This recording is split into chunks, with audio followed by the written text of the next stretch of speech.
Well, Mayor Hogsett tonight is extending Marion County's curfew from 9 o'clock until 6 tomorrow morning. Carmel's mayor has also set a curfew for his city tonight. It also starts at 9 p.m.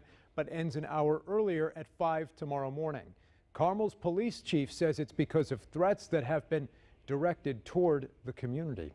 Tonight, Mayor Hogsett says he is proud of the IMPD officers who helped defuse a potential confrontation outside the governor's residence last night. But what does he think about IMPD's actions when protests over the weekend turned violent?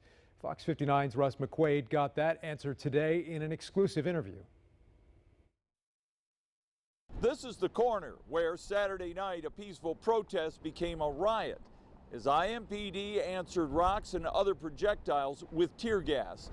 Today, I asked Mayor Joe Hogsett his answer as to how he thinks IMPD performed this weekend in restoring calm to the city.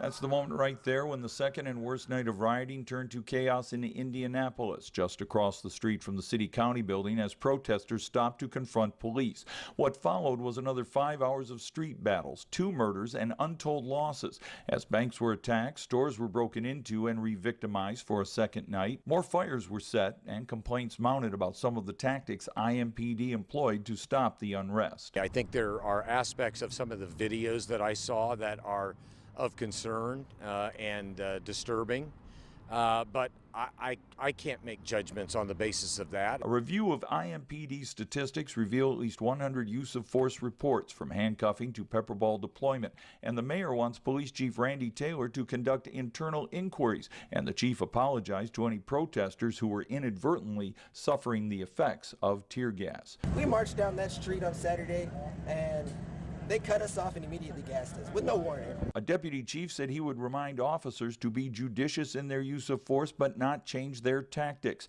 I asked the mayor if he was proud of the job his police officers did in restoring calm to downtown. I know that they have been literally taxed to fatigue and exhaustion because of the hours that they've been working.